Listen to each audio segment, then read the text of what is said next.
So,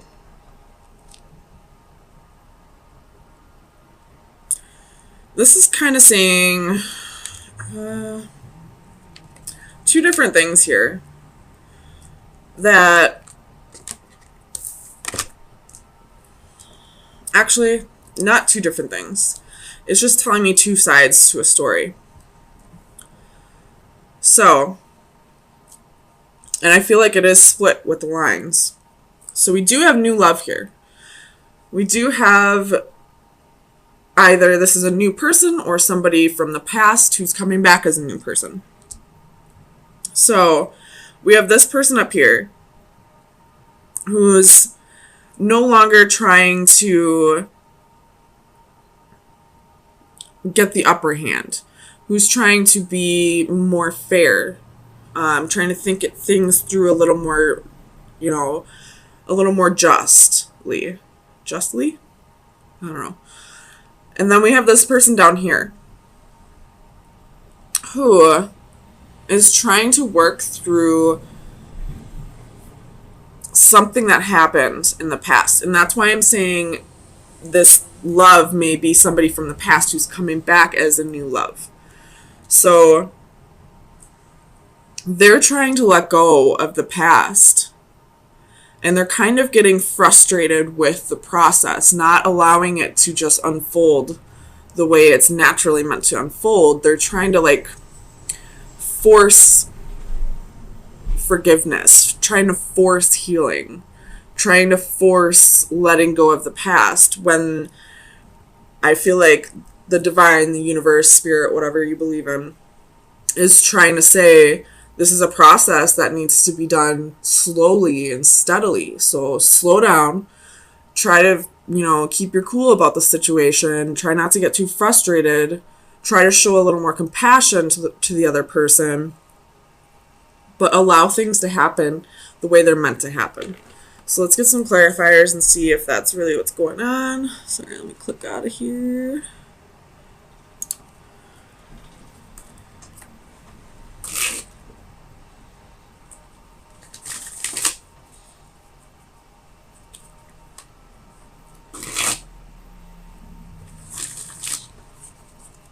So, let's clarify the Nine of Flames. Page of Coins. So, definitely trying to move forward, turn over a new leaf, start things a different way. Tell me about the Page of Coins. Trying to manifest a different approach to the situation. I'm not going to take all these, but I'm just going to look at them. Okay, so we do have two queens in here with the Seven of Swords and the Devil and the Five of Wands and the Magician. So in the past, I feel like this person who's ready to move on and think of things a different way, they possibly had two partners. A Queen of Wands and a Queen of Pentacles. And with the Five of Wands and the Seven of Swords, this is, competition and deception. So there possibly was a third party situation here. And this person, whatever side of the spectrum you're on, Gemini, it could be vice versa, but I feel like this is the male and this is the female. But you're trying to look at things a different way, trying to, not be the person you were in the past. And this person's trying to allow that to happen, but I feel like they're rushing the process. They're not allowing the healing process to work naturally the way it should be. So this may be a slight tie-in to last week's reading, where it was this love can't come together until you both heal. I feel like somebody here has done quite a bit of healing in this last week and is ready to really work towards this partnership.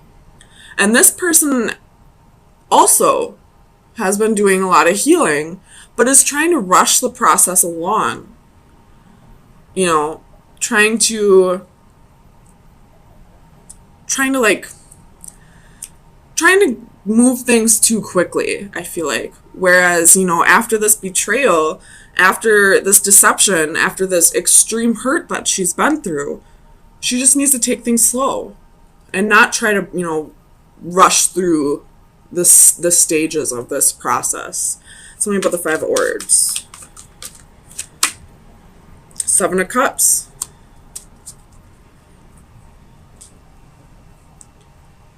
With the World at the bottom of the deck. So I feel like the third party's been cut out. Definitely feel that way. And whatever this person's been holding on to in the past that made them venture off into the arms of somebody else, I feel like they're letting that go. They're seeing things a little more clearly. With the World at the bottom of the deck, they've ascended to a new level. They've grown quite a bit in this last week. Tell me about the Master of Orbs.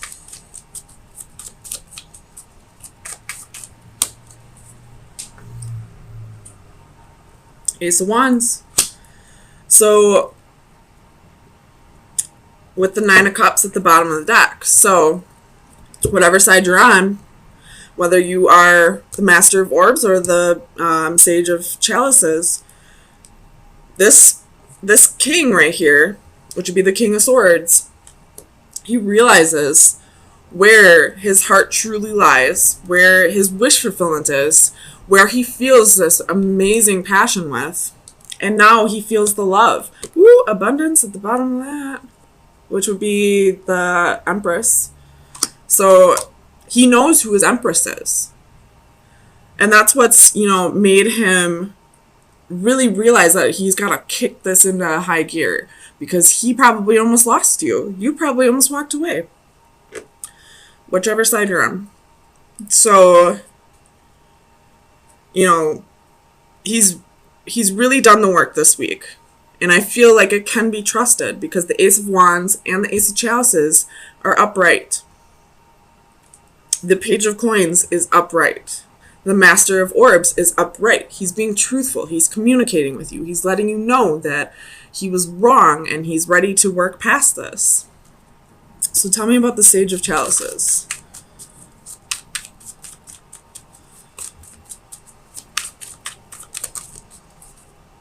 The Lovers at the bottom of the deck. There's Gemini coming through. So we have 10 of Coins, the World, 9 of Wands. So this queen definitely sees a future here and is not giving up. And I feel like because she sees the future, because she knows that where her heart truly lies, where she is meant to be, I feel like that's why she's kind of rushing this process along. Tell me about karma.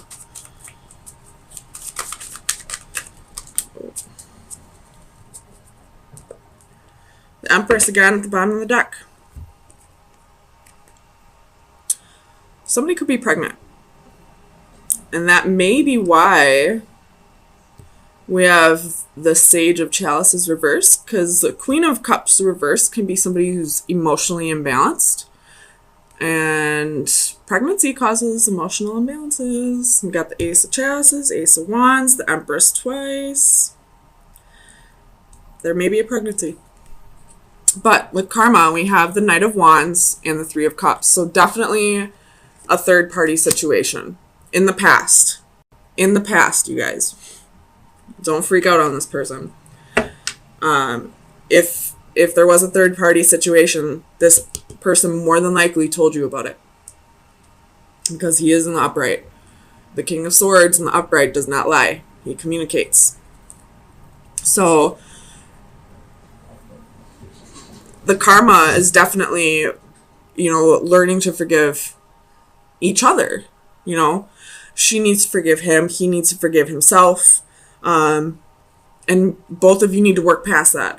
That's not the issue. You're both trying to work past that, and you're both doing well. It's just this queen, I feel like, is trying to push things on faster than it should go. Tell me about the adaptive crystals. The Empress. Why is she making it go faster? Because she's pregnant. We have Death at the bottom of the deck too, which I feel like is saying something about the Scorpio full moon that we're having on Saturday with the wheel underneath that. So it's going to bring positive changes for sure. If you are pregnant and you're trying to rush things along, try to slow down. Just because you're pregnant doesn't mean you have to, you know, rush things in a relationship. You most definitely can take things slow even if you are pregnant.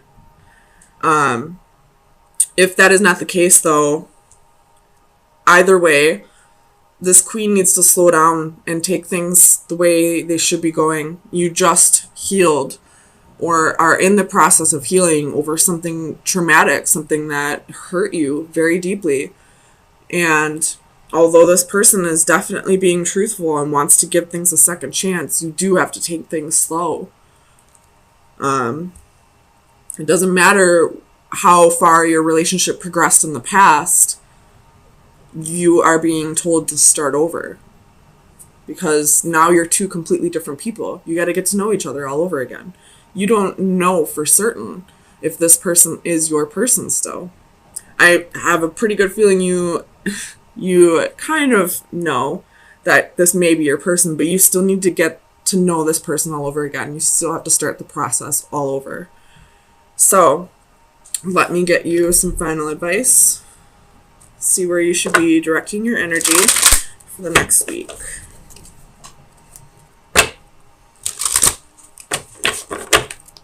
Final advice for Gemini. That was quick. Ooh, fears. Fears. So, you could be trying to rush, if you are this queen, you could be trying to rush things along because of fear. Or if you're this king, just know that this queen's fearing a little bit, possibly because of the betrayals. But it's all part of the grieving, or not grieving, it's all part of the healing process. So, just know that this person's working through fears right now. So, I'll read it straight out of here, though. Danger, fear. Avoiding danger is no safer in the long run than outright exposure. The fearful are caught as often as the bold. In the darkness, our fears feed from us and grow. Our imaginations nourish them and give them form. Didn't we see a spider at the beginning of this? And spiders are one of my hugest fears. Just saying. Our imaginations nourish them and give them form. In return, they can weaken us further or trigger our defenses. This scene, a clear take on a Little Red Riding Hood, reinforces the concept that danger may not always be obvious. It may be hidden or disguised. In some cases, we are utterly fooled or taken by surprise and will suffer the consequences, but very often we have a sense that all is not right, that something is out of place. Our basic instincts are triggered and our senses are alerted. Is this the time for caution or boldness? Is all as it should be? Is he all that he claims to be? Is the offer too good to be true? I can take this one of two ways here. I could definitely say that this queen needs to slow down and reevaluate if this king is all that he's saying he is. And we do need to learn to protect ourselves a little bit more. Or this could be the other side of the spectrum where this king, although he's done the healing and he's, willing to give this another shot, he could be holding back a little bit, avoiding because of a fear. And that could have been what made him venture off into the arms of somebody else to begin with, is because there was a fear of commitment. So I guess it's up to you to decipher whether you are the one who needs to set up boundaries or if you're the one who needs to, bring down the walls a little bit.